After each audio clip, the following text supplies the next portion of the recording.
Piggy in the house. How y'all doing? Hi, Carrie. Hi, Linda. Hi, 351. Howdy y'all, howdy y'all. Yeah, Miss Linda, you wouldn't want to get even nowhere near close to that door. Just saying. So it's not like I was trying to hide. But of course, it's now a 5:30 thing instead of a 5 o'clock thing. So, you know, howdy, Linda. 351 and Carrie. Get a few more people in here. I got a story for y'all today. Tell y'all about, well, I got two something to tell y'all. I'm saying. Something looks a certain way to me. I wasn't sure. And Lane said, oh, yeah, it is. And I sent a snap video of it to my little sis. And she agreed with Lane. Hi, Indiana Chris. You're here but cooking. That works. I'm here but eating. So we're doing good. You ate. Big Dippers?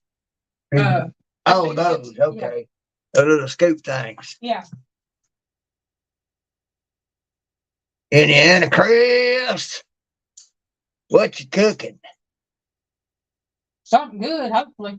As long as it ain't the piggy, you do it all right. Don't be like Abbott.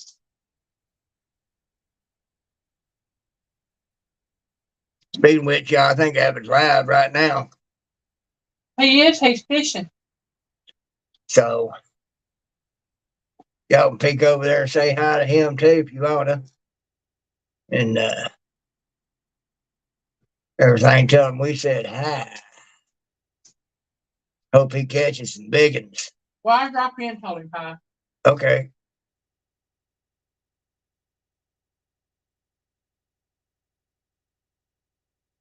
But y'all can still do the same, though. Tell him we said hi. Hope he's catching some big ones. Oh, man. Yeah, Piggy had to go do something and been needing to for a few hours.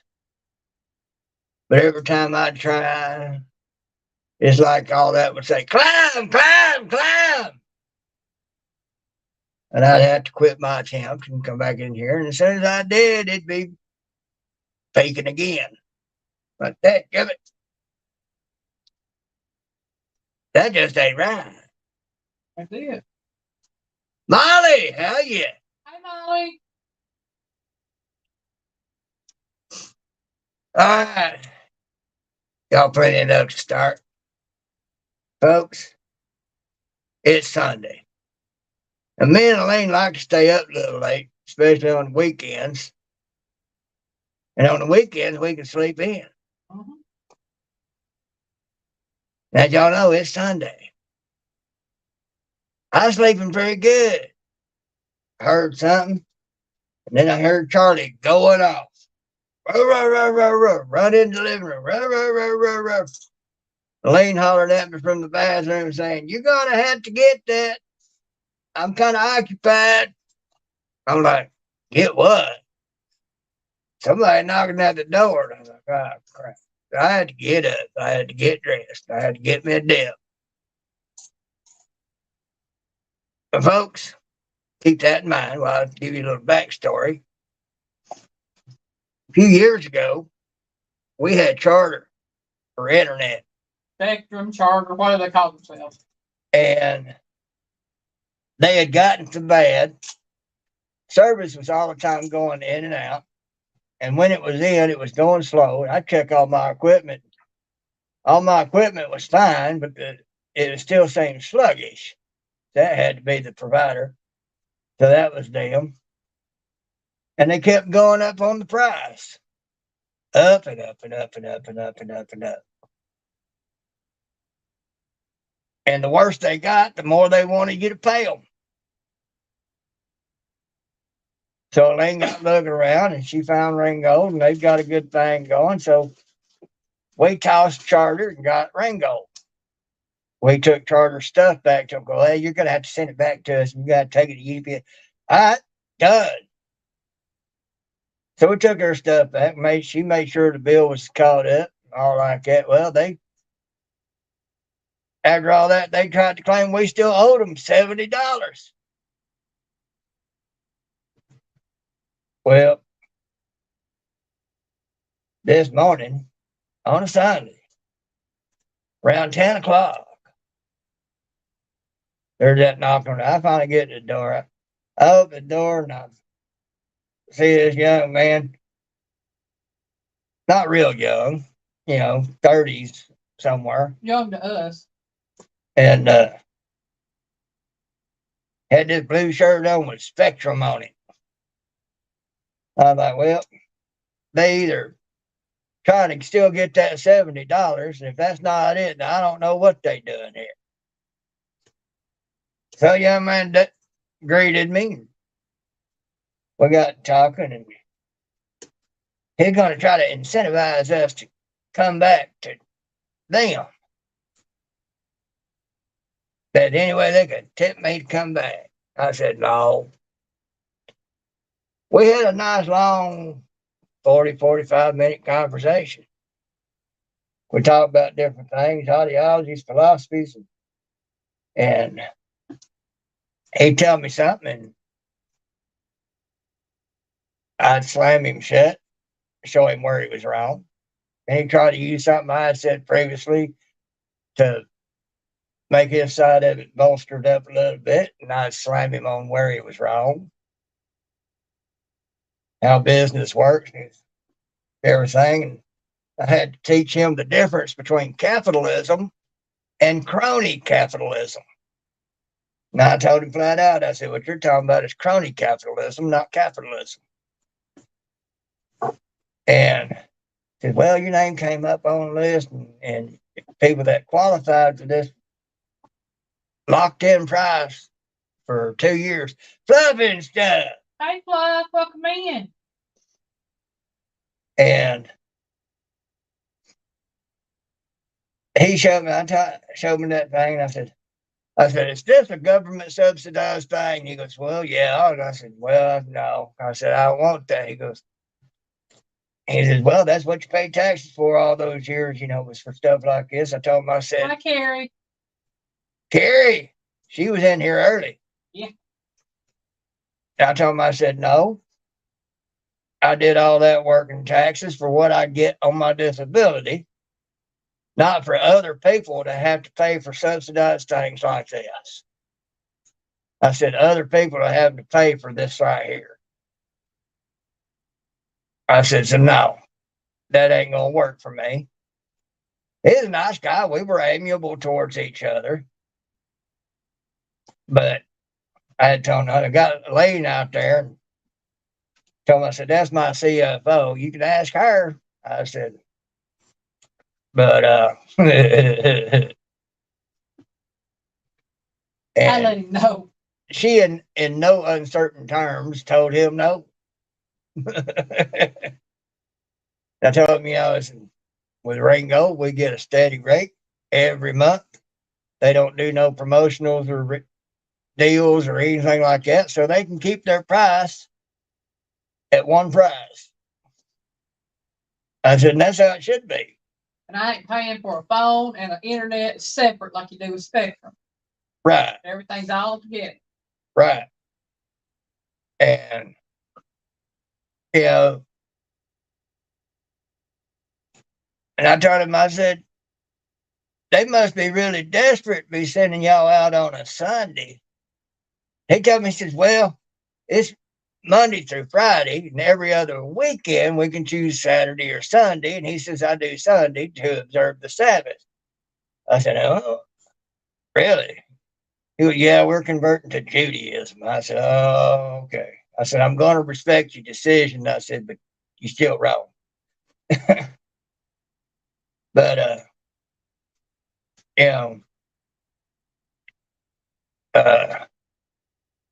but even at that, Had to work every other weekend and go out doing sales. You know, that's still desperation. And I told him, I said, it may be different. I said, yeah, I said, it's not on you. I said, you doing a job. I get that. That's no big deal for me. And nothing rough towards you on any of it. I said, company you work for. I said, at one point he talked about, well, he said, we are the biggest in the world, in, the nation of the world or something like that. And I told him, I said, well, I said, that right there is the problem. I said, they so big. They think they can treat everybody and take it or leave it. This is how we do it. I said, Ringgold don't do that. They're more mom and pop style.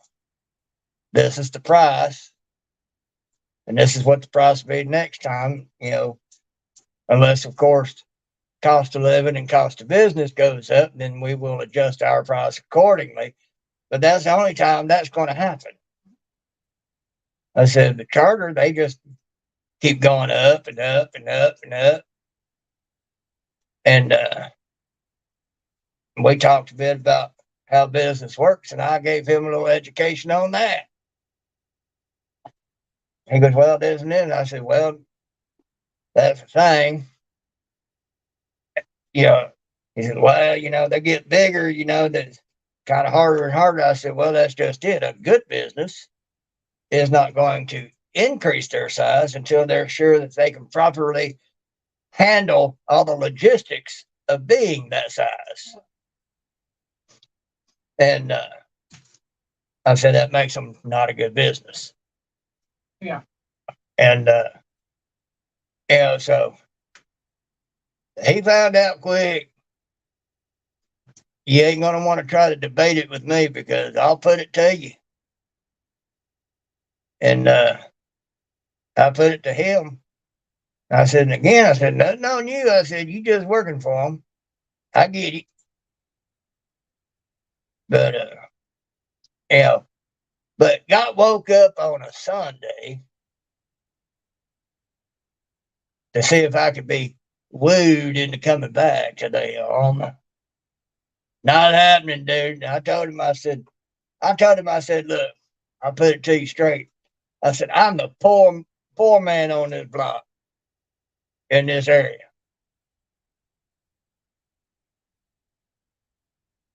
Indiana Chris, I sure did. And he got an education today. Yes, he did. I'll tell you that. And he recognized. And at one point, talking about customer service, he goes, well, they just give them a couple of days and then they just throw them to it. And I said, well, that's part of the problem.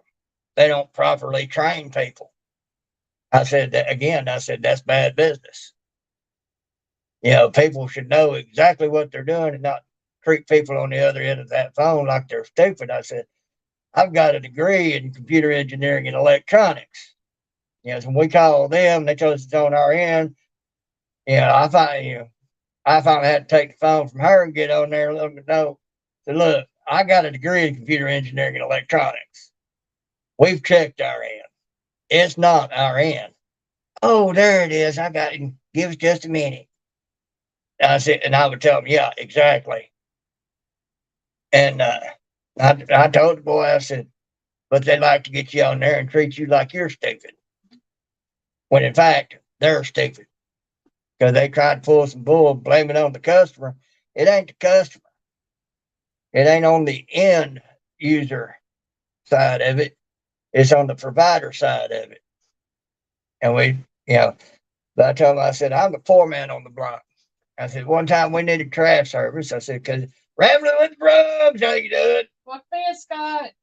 And Tom said, it's hard for us to get around. I said, go up to Ringo. And I said, you got to pay for dumping your trash. And then you got to pay $1 per bag when you dump your trash. I said, that ain't no good. I said, so the C&M guys, they were going up and down the road, and he'd always wave at us. And we saw him at a corner store once. And we recognized him. But the thing about it was, he recognized us. Yeah. And so we got to talking about it and talking. he talked business with us about what they cost. Well, there was people already starting to leave other providers. A couple of them already had C&M, and my neighbor had them. Or did he get them after we got them? He already had them. Okay, I thought so. But so we can, cause we mentioned that too. But well, neighbors got them, and his wife is as restrictive when it comes to money as Elaine is, and so we checked them. We got them. And as I said, people were already starting to leave the others, go to C&M. But I told him, I said, when we got C&M, people seeing we had one of their trash cans in our yard. Next thing you know, you look around, it ain't nothing but C&M all throughout here. Yeah. So I told him, I said, once people saw we had C&M,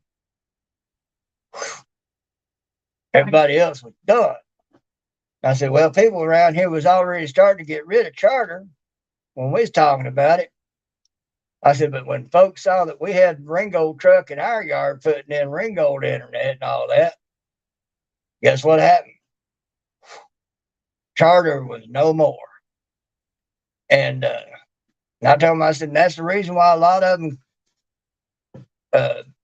voted charter went to Ringgold like we did, because they saw we did it.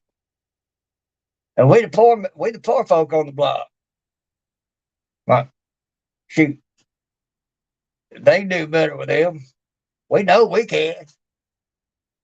Because folks, I'm gonna tell you, I got folks live around us that hundreds of thousands of dollars a year to $1 million or more in the bank, living directly around me.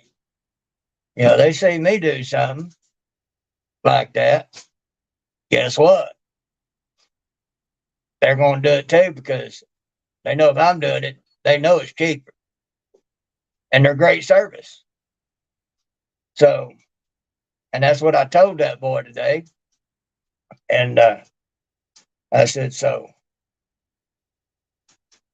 And I told him, he said he was former National Guard and he's 13-year police officer. And I kind of gave him a look on that. He was, oh, you've had run-ins with them too. I said, no, not. I said, it's not that. I said, but there's a lot of good folks in that. I said, but they have to go by an agenda as well. It's not that those people are bad, but they have to go by a certain agenda as well, and that makes it not good. And everything. So he was trying every way he could to get an in with Piggy, and it weren't working.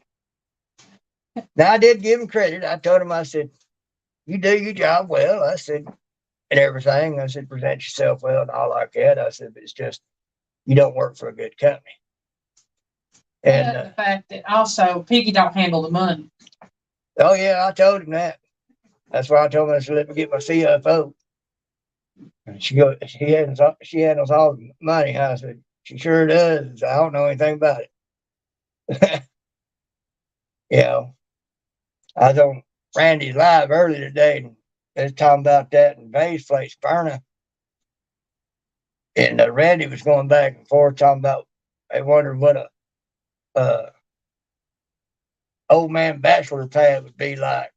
Talking about, Randy's like, it'd be set up. And Verna was like, they'd be lost and wouldn't have any direction.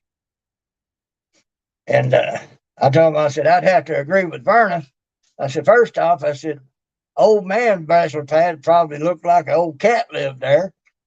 You have a bunch of sleep spots everywhere. You have a food and a water bowl out, and have a bunch of potty chairs everywhere. That way you make it so far you can fall asleep, or you sit on the potty chair and dig your potty. Then every once in a while get a little bite to eat and a little something to drink. That's just about exactly what an old man bachelor pad would look like. Probably, well, it would with me. Now I told him I had to agree with Verna. We'd be lost without a woman to help direct and guide us. Randy said, well, you just whooped. And I said, and proud of it. And everything. Because like I ended it saying, I got me a Proverbs 31 wife. Enough said. Bernie come back, base place said, exactly. You know, you got you a Proverbs 31. Be whooped. Be proud of it. Because, you know, Bible says a woman like that is worth far more than rubies. And boy, I'm going to tell you, they are. Because it's like the saying that goes. It's like a saying that I've known for years. Says, you know, you give a woman a house, she'll give you a home. Bring in food, she'll make you a meal. You know, you give her seed, she'll give you children. You give her crap, oh Lord. You know, the bottom line is women think in different ways than men do. Women were created and designed to think in ways that men can't. We just can't think the way they do. Period. They see things we don't see. You know, a lot of guys get out there and they try to play around and all like that, thinking they're getting away with stuff, but they don't realize he's the mouse, she's the cat. That cat's sitting there watching the mouse. They notice stuff we don't think they could be noticed, but that again is because they are designed. Mike's fishing home. Welcome in, Mike. And you're right. You're right, Mike. Well, when it comes to business, I'm just straight up. When it comes to business, it's the women that's going to make it run. Yeah, you can see examples all throughout history where when a woman was involved in advising the powers that be, things got done quick and inexpensively. They find the best deals, make that penny go a lot farther. Oh, thanks, Mike. And yeah, but they do. They think in a different way we do. They were created to think in a different way than we do. That's why they're supposed to be our help mate, not to be lorded over. You know, they people like to take that man as head of the household as they make all the rules, they make all the decisions. No, you go further in the word, it'll tell you pretty much a fool is the man that does not listen to the wise counsel of his wife. And the preacher spoke that at our wedding. And yeah, and I agree with that because there's many a times when I've wanted to do something one way, I wouldn't really speak it out. I just mentioned something, and she'd be like, "No, this, that, and the other, blah, blah, blah." And whether it be a day or two or 6 months down the road, it would be shown to me that her decision was the wise decision, and it worked out better. Yeah, so I learned to trust that and go with that, and you know, and it's worked out good ever since. You know, yeah, sometimes I get a little disappointed because I want things to go one way, but she said we need to do it this way, and I'd be like, okay, that's how we'll do it. Well, what little disappointment I might feel at that time gets erased away later when I see how well the way she saw works over the way I saw it. And it's not a negative thing against men. It's just that men weren't designed to think that way.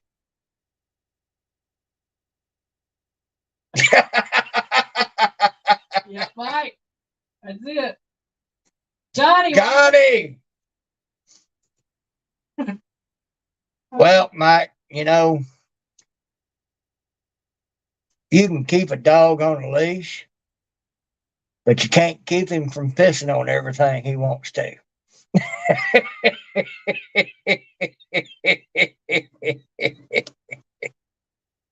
Oh, mate. And I'm sure Lena will tell you that's true. Oh, yeah. But so there's only so much control that can be exerted. I don't even try half the time.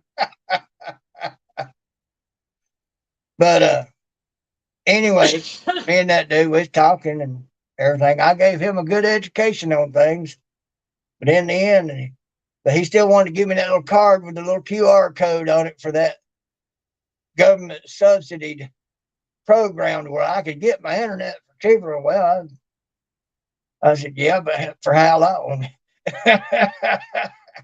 Not to mention that subsidies are paid for by taxpayers. And, you know, not what I work for to earn on disability. So I can't in good conscience participate in something like that, especially when I've already got a good service to replace what I had. Yeah. Yeah, so anyway. Now the other story, we told y'all there's been work done underneath. The basement area. And I think I told y'all I took some Snapchat videos and sent it to my little sis, who has a relative that does work like that professionally. She showed it to him, and he was like, "Who's a stupid idiot?" Well, there's an update. For 3 days, maybe 4. They worked on it Wednesday, Thursday, Friday. No, yeah, Wednesday, Thursday, Friday, Saturday. So 4 days worth of work. They've got half a wall up. Now, folks, we ain't talking but about 10, 12 feet. Well, maybe 15 because that's part of the laundry room. 12, 15 feet. They've got half a wall up. Folks, it's bowed. It's not level. Ain't straight. It ain't straight.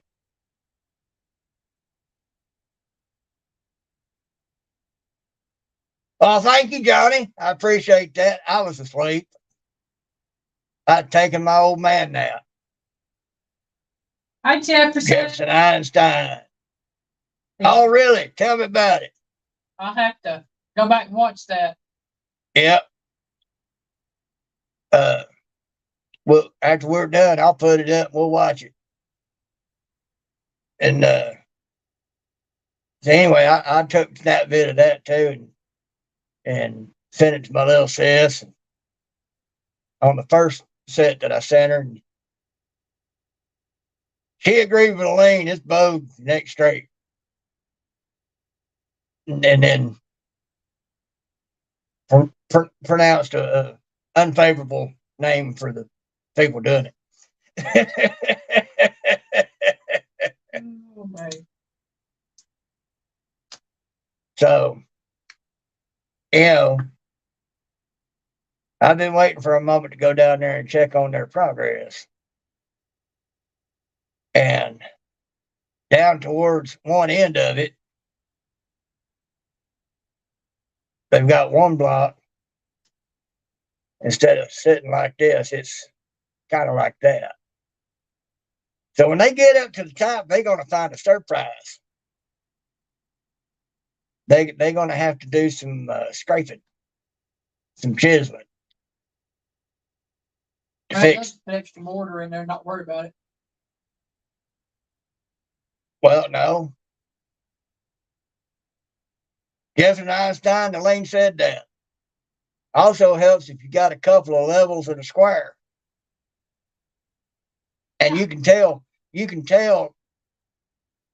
if they've been using any of those, they didn't know how, because, and they should. I know. One thing I can say about one, he can build a few things here and there. Does pretty good, pretty good, and everything, you know. But some of the blocks going up, you can tell that somewhere, instead of being like this, you can tell somewhere like this, and instead of being like this, somewhere like this.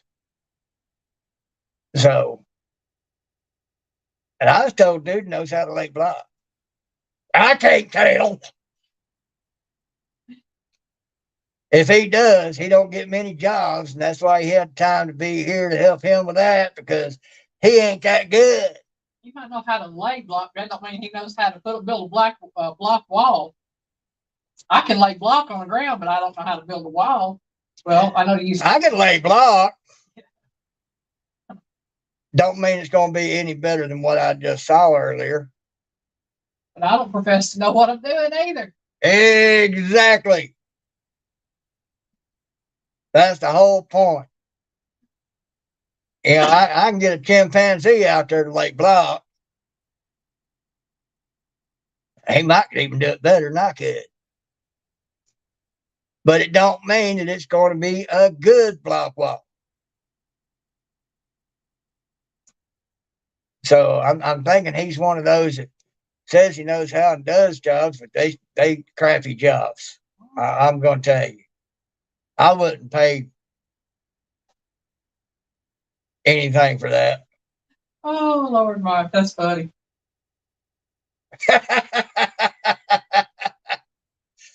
Oh, Lord, Mike, heaven forbid anybody ever do that. But it's funny because in the eyes of those doing, I'm the idiot.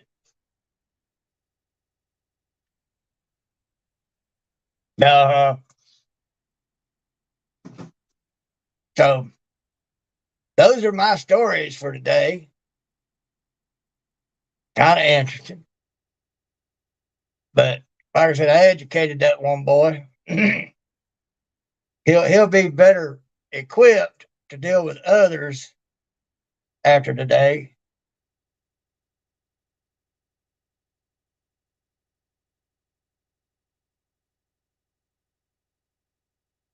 Well, thank you, Mike.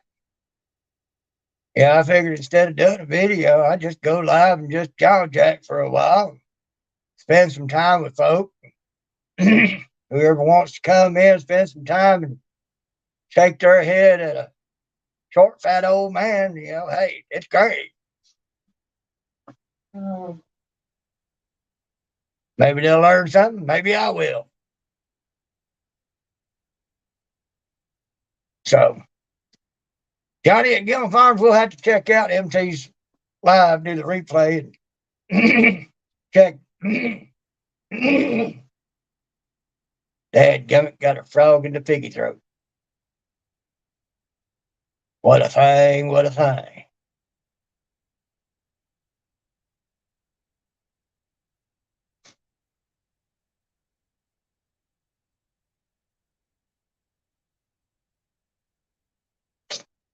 Well, and I ain't going to doubt that, because I know a woman, very good woman.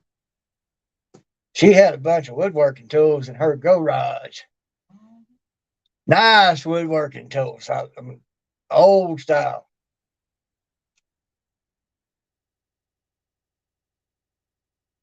So true, Jefferson. So true.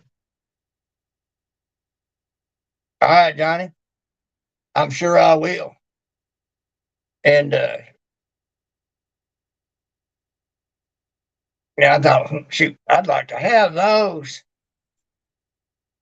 Was almost in line to get them. Christy, GTO.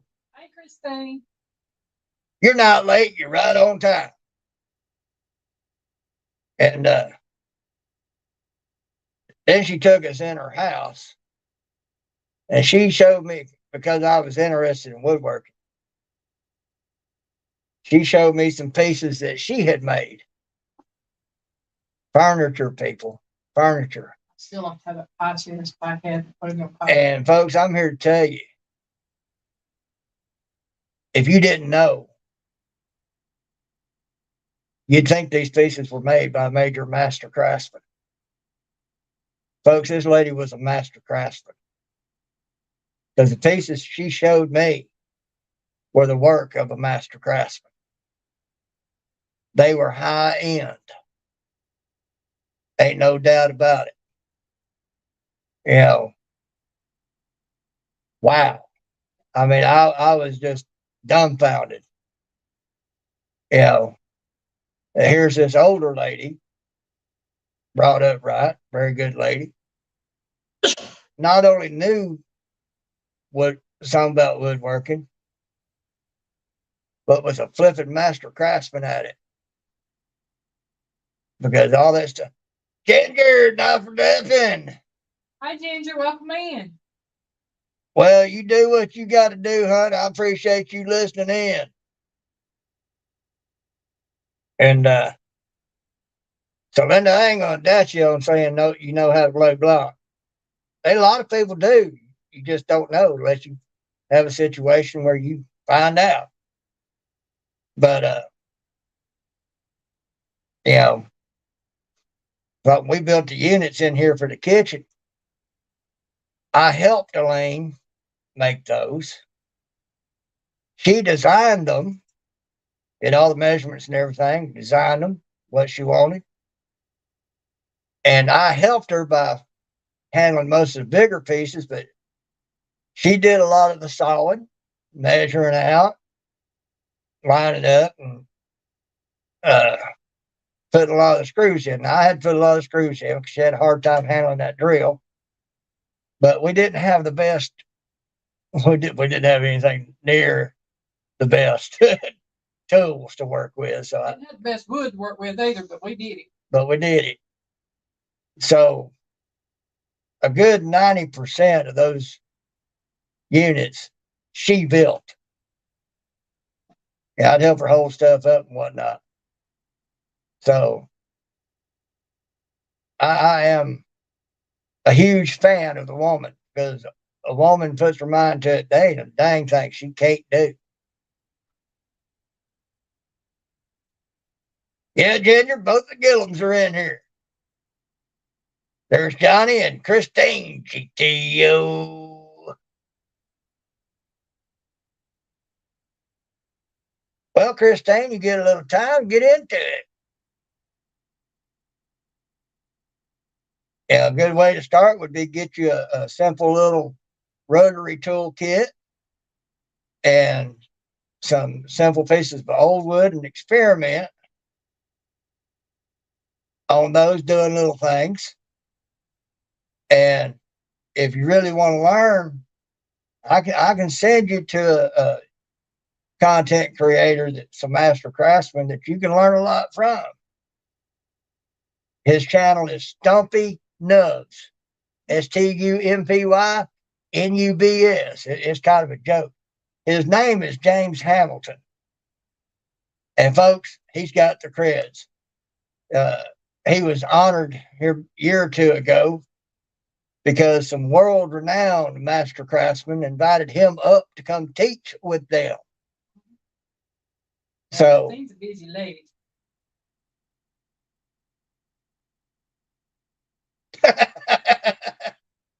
I've done a lot of that, Mike. I've done a lot of that. Yeah. That high boy in there that I've restored, I took it down to every last piece of little timber it had in it, fixed it up, smoothed stuff up, beefed it up, and everything. Now it's a nice looking little piece.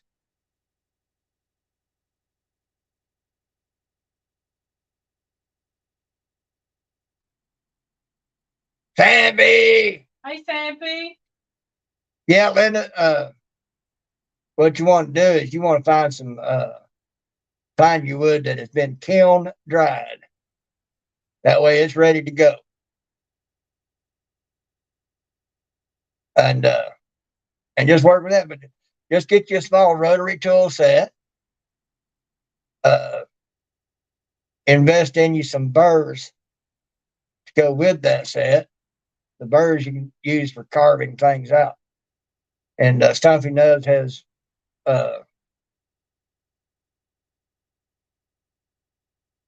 always has tools that he recommends. And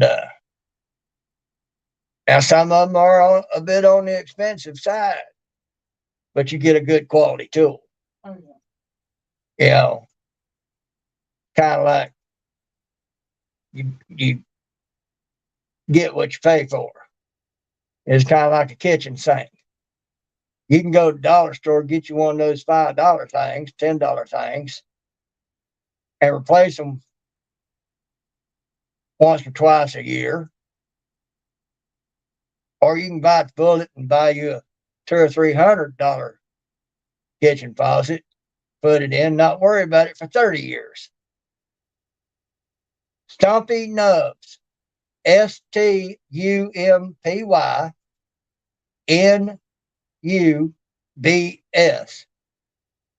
Honey, can you get that? Yes. And put it up there. I'm working. Just give me a second. And I'll tell you something else about Stumpy Nubs, Christine. He saved my life. You might wonder how he did that. Well, he got hurt using a particular tool. And that particular tool is something I'd wanted really, really bad and wanted to try out. And it's a twofer. No, he came close.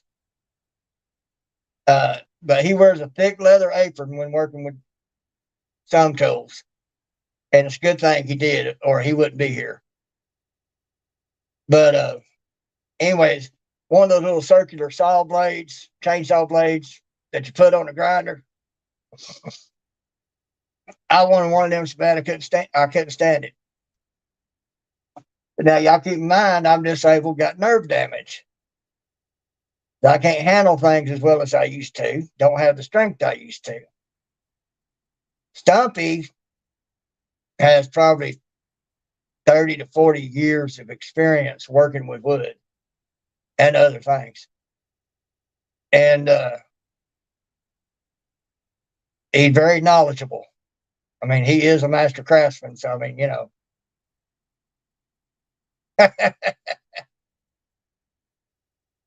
And anyway, what happened was he was using the thing, testing it out, and working with it. Now he knew how to handle the thing, but it got away from even him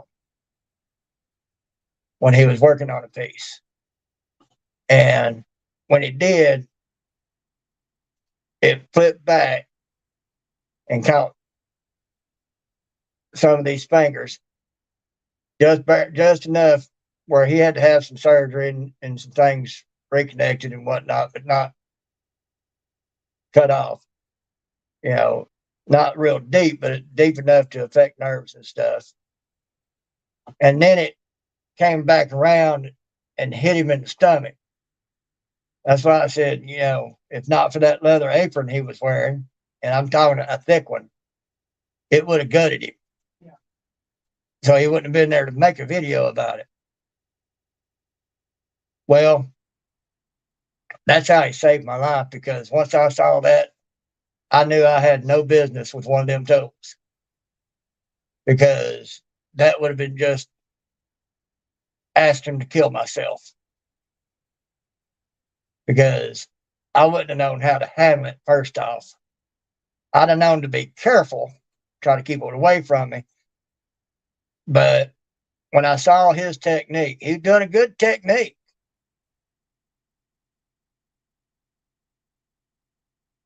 Oh, great. Thanks, Mike. And Mike, he knows me because I can email him. He will respond to me, because I wrote him once, and a couple of times. I told him about that one particular video and told him, I said, "You saved my life." He's got some good videos. I like watching his videos. He got a dry, wry sense of humor, kind of like I do sometimes. And, because it's kind of highbrow, but he's just a good old boy like anybody else. But I'll eat more payments. Hey, congrats, Mike. Congrats. Almost to the end of that journey. So you had paid off probably by about around June. That's good. Well, Mike, he's good. He can show you a lot of stuff. There's all sorts of videos on there that you can reference for just about anything. And, now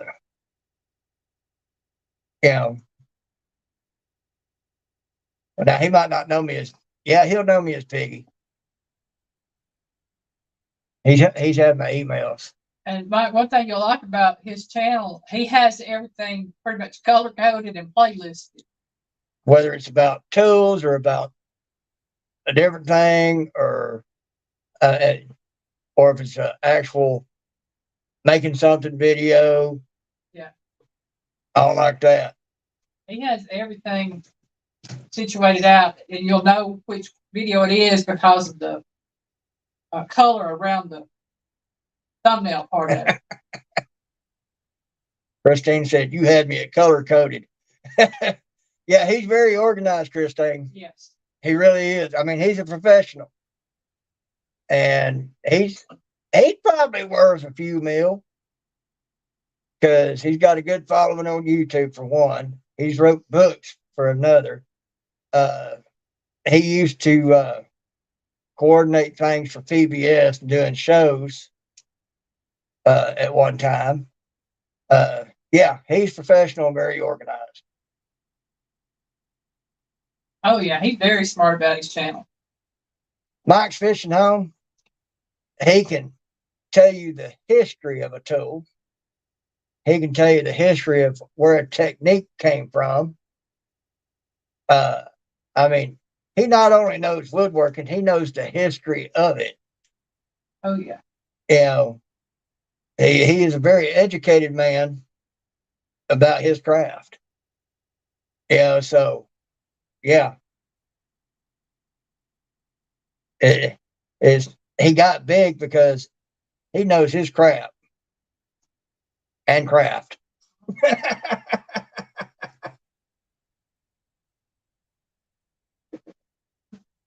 But if I want to know something about woodworking or how to do something, I reference Stumpy Nubs, James Hamilton. Mama Bear! Hey, Mama Bear. Good to see you. Because that man knows his stuff. And he can teach you about stains and paints and regular wood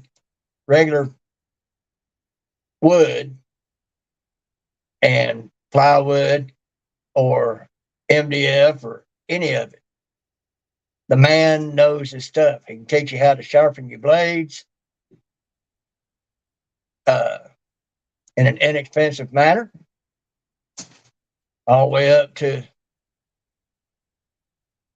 there's one sharpening tool I'd really love to have, but I would never have need of it. I'm not that active with anything. I hope everything's gonna be okay, Mama Bear. What happened? Tell us about it while I jaw jack. But you want to know woodworking? Reference Stumpy Nubs. He could, and that's the thing about his channel too. He not only knows his stuff and shows you that he can make stuff, he teaches you about stuff, and he knows how to teach you everything from the beginnings of where it come from to how it's used today. And so I mean, he is a wealth, a literal wealth of information on the craft. I mean, he rubs, like I said, he rubs elbows with world-renowned woodworkers who invited him up to come teach with them at some woodworking school they got. You know, folks, you don't get that unless you're just that good. You know, you just don't get that call unless you're just that good. And sometimes he participates in little challenges too. They had a challenge, and it was all for charity. And yeah, it's a pun and a play on the fact, you know, he's a woodworker, you know, stumpy nubs. You would think he's got some stumpy nubs somewhere, but no, it's just a play on the whole thing. Yeah, Piggy's been watching him for about 5 years or better. I've been watching him since before Jason. Oh wow, so it's probably about 8 years. Yeah, I've been watching him about 8 years. You know, I can't do none of the stuff he does on there because I ain't got the tools for it and all like that. But I know that if I need to know because I'm working on something, I can reference his videos. And if it's not on there, I know I can email him and mention it. And he'll get around to doing a video about it. And so that I can pick his brain on what he knows about it. And everything. You know, and because I sent him that email and make comments in his videos about him having saved my life, there's a lot of folks giving him a hard time about being so big on safety and saying stuff in the comments and stuff. I got on there and said, as you know, you saved my life because you got hurt with something that I was really wanting to get. Made me realize I had no business with it because that would just be asking to kill myself if I'd gotten one and tried it. And I'm not guarantee you know, with his experience, skill, and knowledge, he could get hurt. I probably would have been dead the first time I tried using the thing. My second car is at the auto shop. Went in the car to look for my daughter's team sweater for tournament. Someone ransacked my car, hardwired to my dash cam. My memory card won't load. Wow. I hate to hear that. I see. Well, memory card won't load probably because they cut the hardwire, which would have caused a little bit of a spark, a short, which would have zapped your memory card. Yeah. So that's probably why your card won't load. So if somebody knew what they was doing, and they knew what they was doing, I'd say it was probably somebody at the shop working on the car. That's sad. So I would be too. I would be too. I would sue that shop. Right, Mike? Right? Because you can fry a computer simply by touching it if you've got any static electricity built up. And it don't have to be a lot. The amount it takes, you know, you can rub your feet on carpet and you can see the little spark, but you can also feel them but not see them because they're not that strong. Well, those weaker ones, if you're working on the inside of a computer and you don't have it grounded out, all you have to do is have that one little jolt of static electricity and it will fry your computer. So when they cut that wire to your dash cam, yeah. Well, you'd be surprised. I'm just saying. Yeah, it's like somebody I know personally, one doing that blood wall, mechanic all the time. And there's one day I saw him working on one person's vehicle, and as part of it, he didn't remember where some wires went. Well, they ain't necessary anyway, ripped them out. He's had a lifelong shop. A lot of people say that he's done them well. But when I saw that, I had and seen some work he's done on our vehicles personally, I had to wonder just how well did he do them? Yeah. Did he do them good or did he do them in? Like I said, on that one vehicle, he took those wires out. Well, they ain't necessary no how. Yeah, well, I don't think the computer in that vehicle will agree with you. And because it was an older vehicle, but it's still new enough to have computer stuff in it.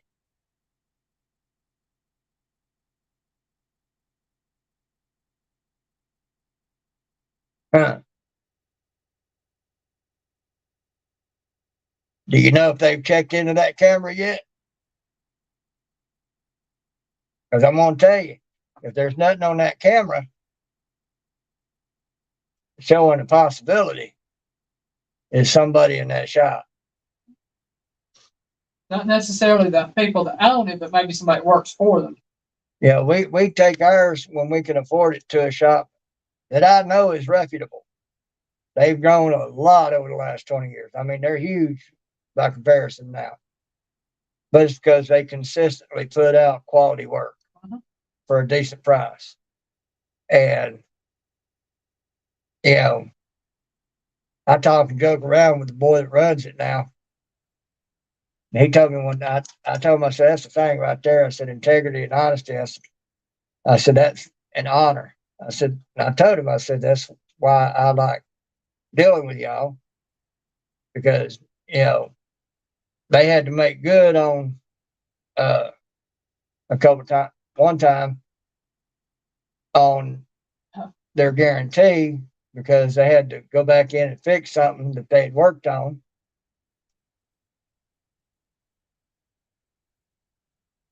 Right? I tell you, Well, there you go. I agree with what Mike wrote. I can see somebody doing that. I can. That's just wild.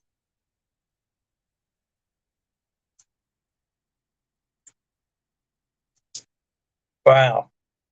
Yeah, they do that. They sure do. Mm-hmm.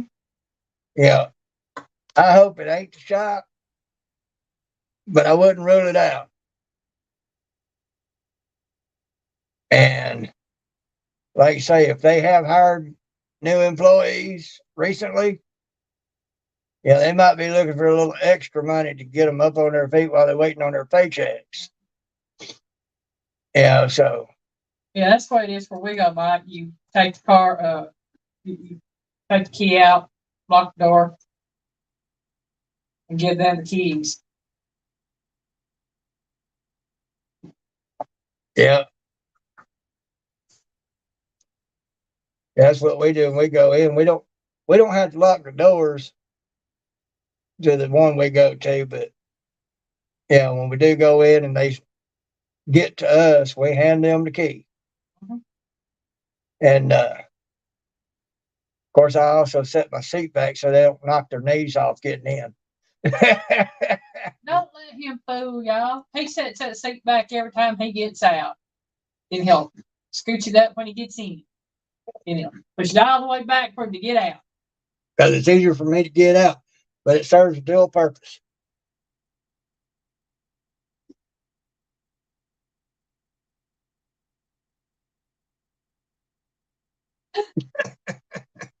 I used to tell someone so mute one time. Scared to tell me until she saw me pull up in. Yep. Oh, wait, that's funny. That's what I like about the boys in the shop we go to. They'll take it back and they'll look at it. And they'll look at what you want to look at, but they'll tell you about other problems that are there related to that.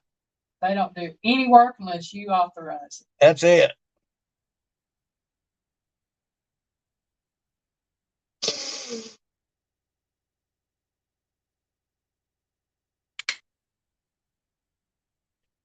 Well, Linda, I don't think Mama Bear is scared of nothing. Hence the name, Mama Bear. I'd hate to be on the wrong end of that name.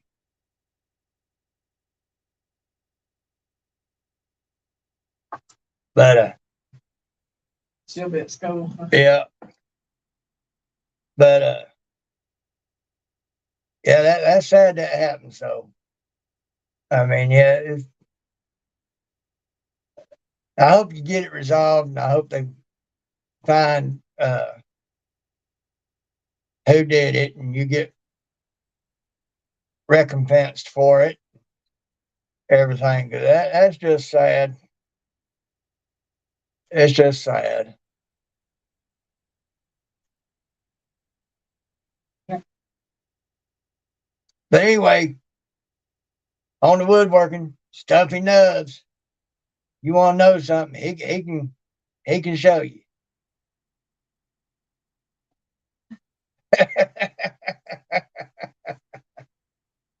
I try to stay on the phone when things go wrong because I try to keep a level head. It don't always work.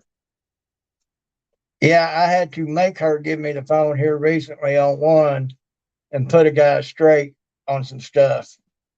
And once I got done with him, he was yes ma'am, no ma'am to her. It's one of those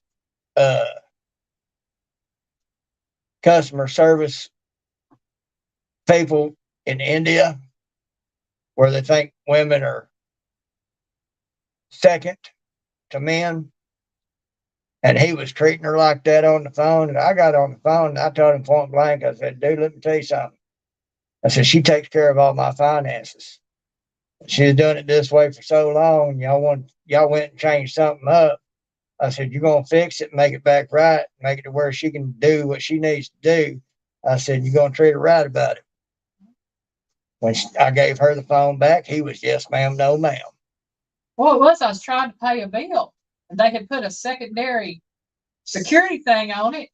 That she did not authorize. I didn't authorize it and I couldn't get in because they had the wrong phone number. And without the right phone number, they'd be able to send me the information to. And they didn't offer an option to send it to the email. So I had to call their number. She kept getting a runaround. Yeah, for 2 days. And so when she finally did get a hold of somebody, it was one of them folks over in India. And I guess he thought it was just her by herself. Because he was treating her like a second-class citizen and giving her the runaround there. And she had to piss me off trying to get the phone. I got the phone, and when I got done with him, probably was Jefferson. When I got done with him, he was respectful towards her because he figured out he done pissed off the husband. Yeah. Well, they took that secondary security measure off of there. And I was able to access my account and pay my bill. Of course, I also told him that if he didn't make it right, put it back the way it was to where she could do what she needed to do, that I said, we've already paid y'all off once. I said, we can do it again and look elsewhere for services than the place that allowed it to where we could have that other business. It's Amazon, and we got an Amazon card and everything. And I told him, I said, we can just get rid of both of you. We can pay you off, get rid of both of you, and go elsewhere. I said, you can deal with that. Yeah, Mom Bear, they are ridiculous. I don't even try to read the small print. I can't see it anymore. I have to get Piggy to read the small print. Yeah, and I'm there pulling my glasses. Purdy! Hey, Tish, hey, Pooch in the background somewhere. I know you got to be around somewhere. Pooch! Where you at? And, but yeah, I hit him in the wallet, more or less. Told him, said, I'll just pay y'all off again and we'll go elsewhere to seek the means to do what we do without you. Yeah. And more or less letting him know he'd be able to sit there and explain to them why they lost a customer. Charlie, hi. What's me? Ugly dog, how you doing? And nonetheless, like I said, when I got done with him, he was very respectful towards the lady from there on. He got it fixed. He got it fixed up right. He got it fixed up quick. And as soon as she got done with that, she was able to pay that bill, get it done and over with, and done. So, yeah, I'm the one they don't want getting on the phone. That's why Eileen handles one of the reasons why Eileen handles all the business and all the phone calls. Because even when she gets frustrated, she's the nice one. I can tell everybody why. I've worked in customer service. And that goes back to something Piggy was saying a while ago or earlier about that Spectrum dude told them that they only train those customer service reps a couple of days and throw them out by themselves. When I worked in customer service, I was trained for 4 weeks. 4 weeks. I had to sit in a training class before they put me out on the floor. And then I had to work on the floor for 2 days getting what they call I can't remember what it's called, but the term is that they'll listen in on your calls and grade you on them.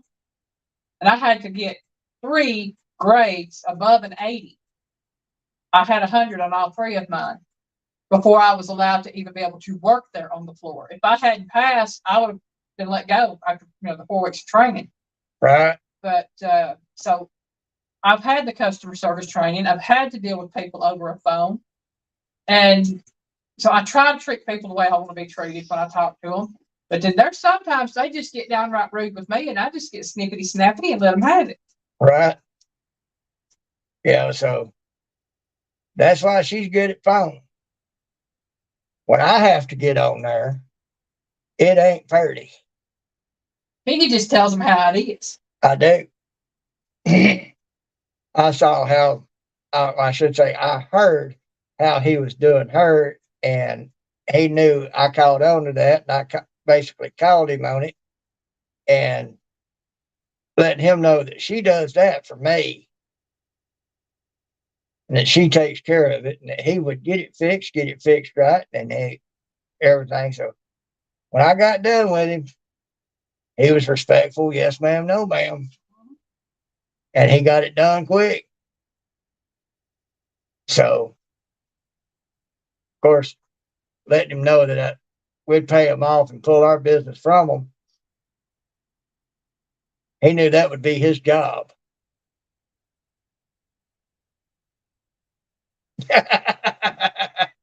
You like me, ain't you, Jefferson? First time they get stupid with me, here I go. Because I try to be nice at first. But when they go to try to talking to me like I'm stupid, oh, Lordy, Katie, bar the door. It's going to get heated up. Because I don't tolerate stupidity. And I ain't going to be treated like I'm stupid by a stupid something.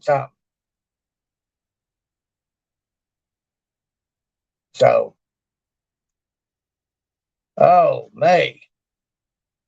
But yeah, any of y'all that want to learn woodworking and learn a lot about it, or any little projects you want to do, reference Stumpy. Mama Bear, I know. I've watched you when you're out there watching your girl play soccer. No, ain't no way I'd want. No. If I even saw the slightest hint of that fuse about to go into that dynamite, I'm gone. I mean, I know it wouldn't be directed to me, but I don't want to be there for the fallout either.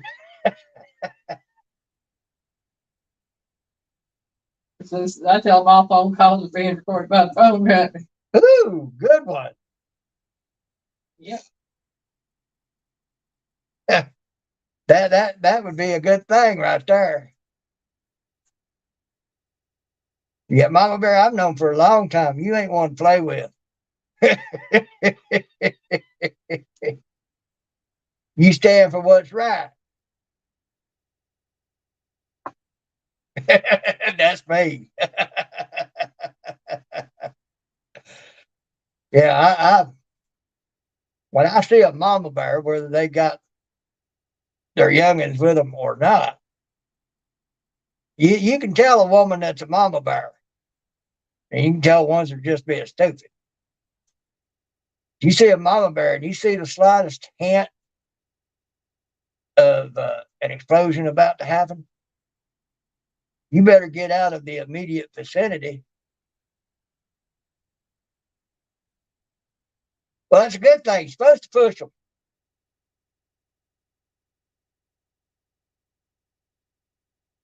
Make them see how much better they can get because of how good they may be at whatever it is they do. They fall down, you look at them and say, well, walk it off. So there was one tell their young ones, what would I tell them? He just say, walk it off. Yep. Because, you know, you fall off that horse and you don't get back on it. Well, you're whooped, you're beat. Don't let it beat you. Now, after about 100 times, you still can't stay on it. Well, maybe you need to look to something else to do.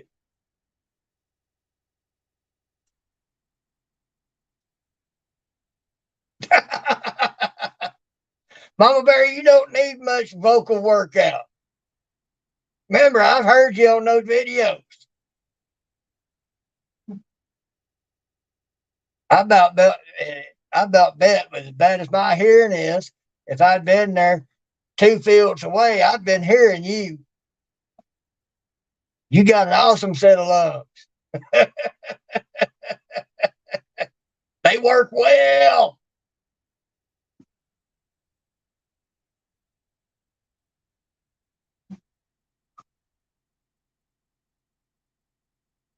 That's the thing right there, Jefferson. There's got to be some encouragement there, at the very least. There's too many kids don't get that. I know I was one of them. Well, that evened out. But, like they say, win some, lose some. As long as you put your best out there, you did all you could do. Of course, after that first game, second game, they might be a little wore out.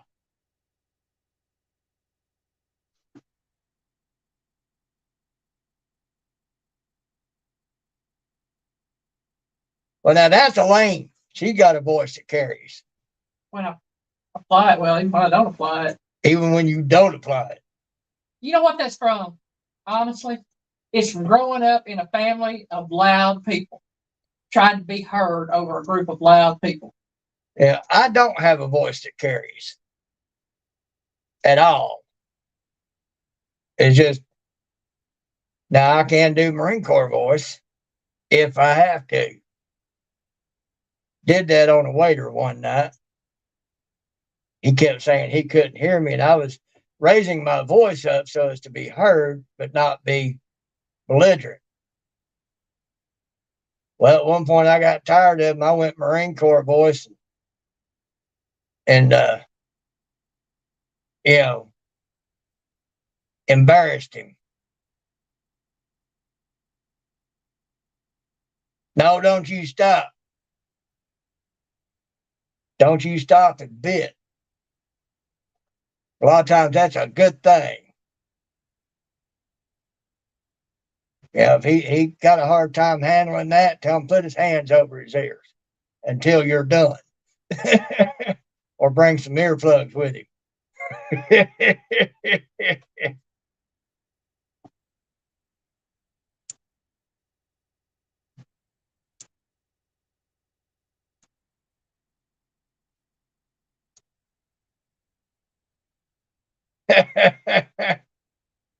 But either, I bet they lost.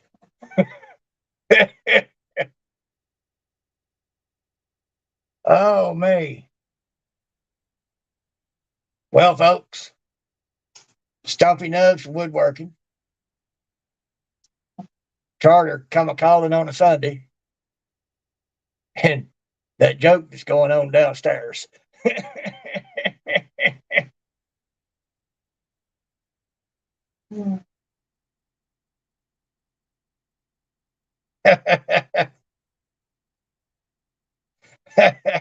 I bet that was funny. Derek Fowler, hello. Derek, how you doing? Glad to see ya. Yeah, I see you, Derek. I see ya.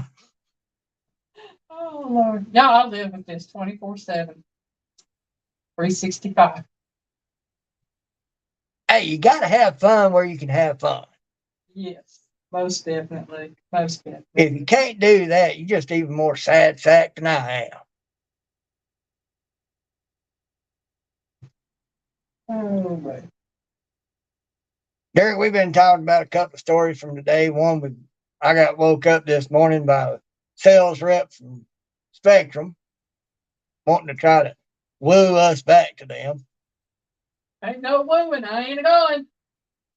And like I said, that joke that's going on downstairs by somebody that I think it was somebody that's supposed to know what they're doing.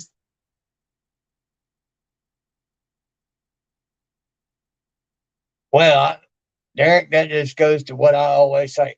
I'm going to have a great day, even on my worst day, because you got to live through it anyhow. So you might as well have a good attitude about it. Don't matter how bad it is. Well, that happened. What we got to do now to get by this?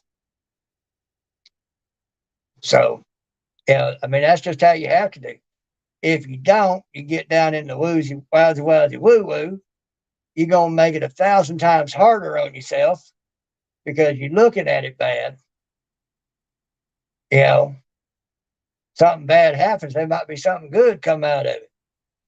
You know, that bad thing may have come about because God's decided it's time for you to do a different thing and shut that down so that you have to reroute, go a different direction to get to a good thing he's got waiting for you.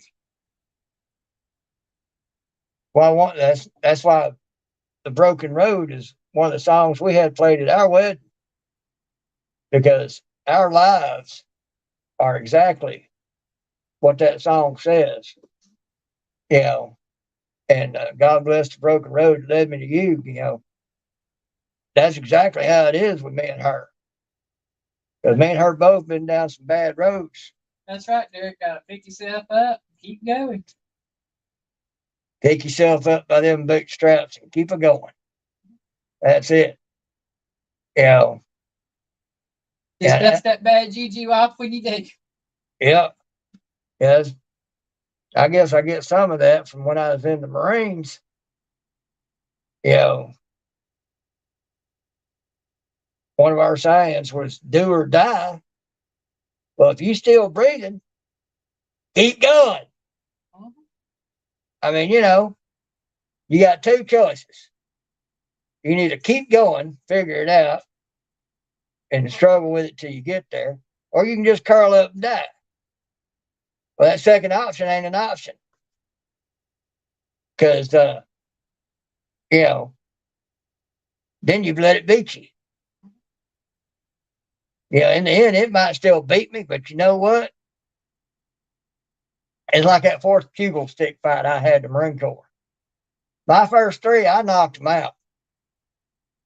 because I was quick.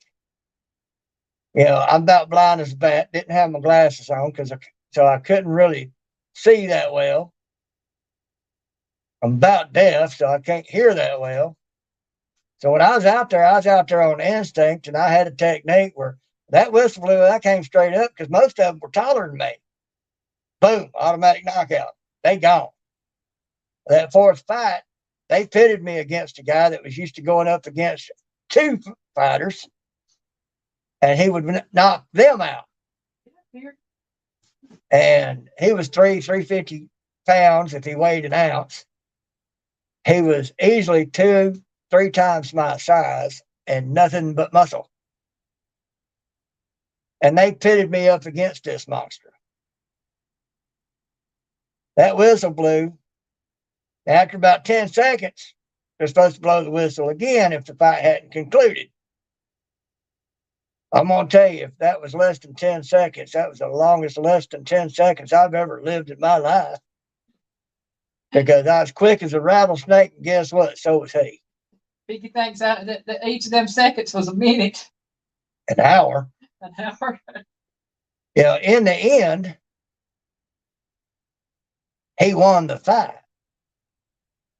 But a couple of things. One, he failed to knock me out.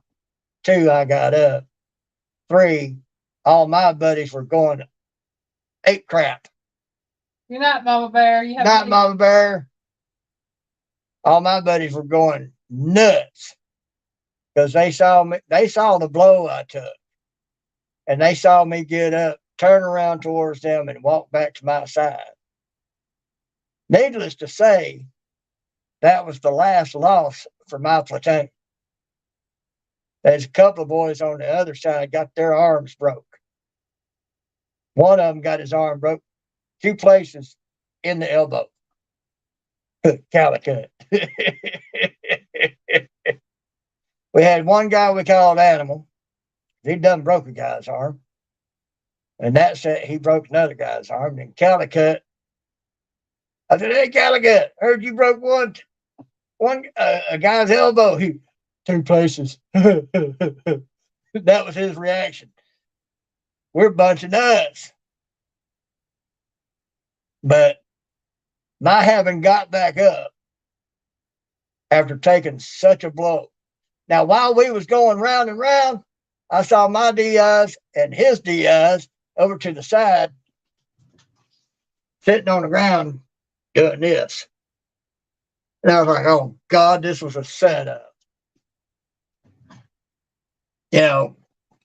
But they found out a couple of things. The reason they did it, hindsight being 2020 and in retrospect, what they were doing is they knew I could give a hit, but I hadn't taken a hit.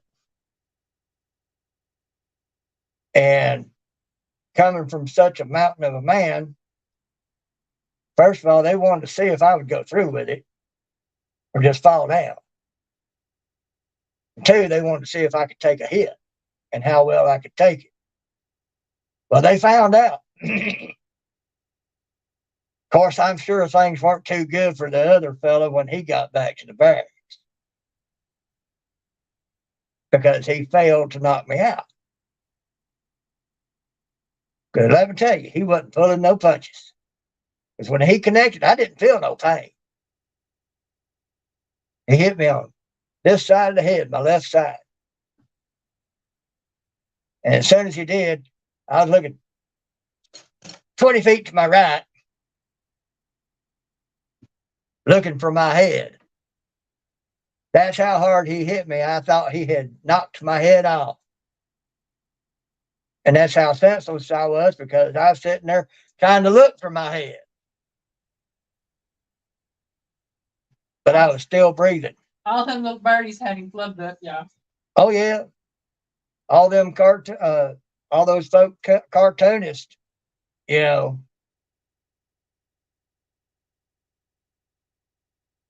Linda, he was a lot bigger, and I fell real hard. But I got up. But what I was going to say, those cartoonists, how they show in a cartoon that being knocked out, brought to your knees. Mhm. They've had experience. They've obviously been knocked out or close to it, knocked senseless, because in their illustrations, they got it exactly right. You want to know what it's like to be knocked senseless or knocked out? Just watch them cartoons and how they illustrate that. They got it right. And, you know, but I still breathing. I was still conscious. When I got to the end of the line of my buddies and everything, my drill instructor, Sergeant Craig, one we called uh, Milton Bradley, he liked to play games. And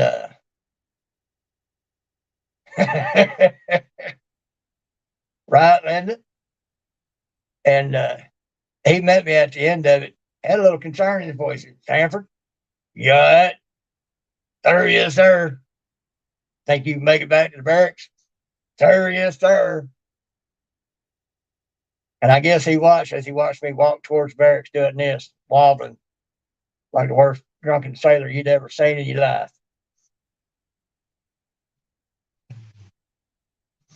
Yeah, that's that old saying. It ain't how big the dog is in the fight; it's how big the fight is in the dog.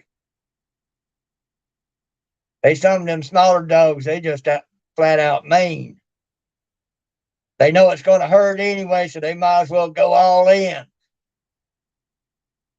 And some of them bigger men ain't willing to get hurt that bad. You know, kind of like Tom and Jerry, that little bitty bulldog like thing that befriended Jerry. And Tom tried to come after him. That little dog chewed him up and chewed him down. So yeah, those are the two options in life. You can either keep going or you can curl up and die. And option two ain't an option. So, you know, it just matter. It happened. Get over it. Figure out what you got to do to get past it. That's why I say I'm going to have a great day every day, even on my worst day, because I got to live through it anyhow. That's it. I agree, Derek. Well, folks, I've been on here a bit, a little longer than normal. So, Almost an hour and a half, Piggy. so I think I'm going to call it a night. And remember, I was talking about the woodworking. Y'all want to learn woodworking, just hit up Stumpy Nubs and watch his videos. You know, watching him and learning from him would be like going to college for woodworking, because I'm going to tell you, that man knows his stuff.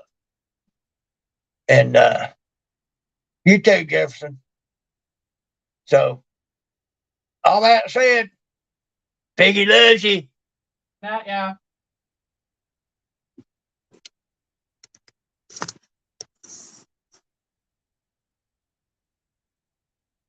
Is he out of there? It's working on it. It